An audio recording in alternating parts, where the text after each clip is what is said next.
The key element of the treaty is that a very, very tough limit on budget deficits will be mandatory in the future. There will be very, very little flexibility. The number is that member states have to respect the 0.5% of GDP deficit. They cannot go above that. And along the lines, well, in the first place, this will mean that member states will lose a very important part of their of influence over their fiscal policies. The rules will be implemented in a very, very tough manner, you could say.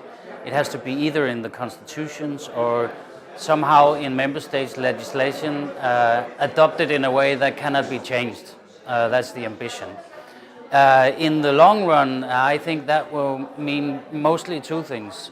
People will see that if a country is in crisis, it is very, very difficult, if not impossible, to use public investment as a way out.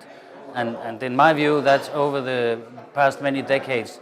It's pretty clear that often public investments are indeed the way out of the crisis. So this can be very, very serious. Secondly, I believe this will lead to massive social cuts. It could do in many countries. Many countries are struggling with a very high deficit, and if you want them to lower it in a very short time, that will inevitably lead to cuts in social expenditure.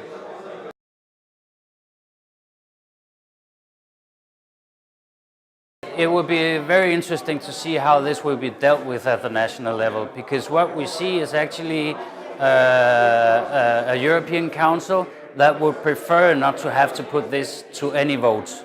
And the rules have actually been designed to avoid a referendum in places like, say Ireland, and maybe even in Denmark, in my own country.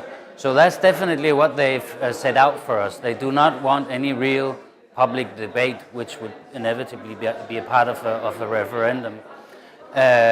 So the big question is whether we will see social movements and political parties actually force referendums or another kind of real democratic process on their governments. That's the big question.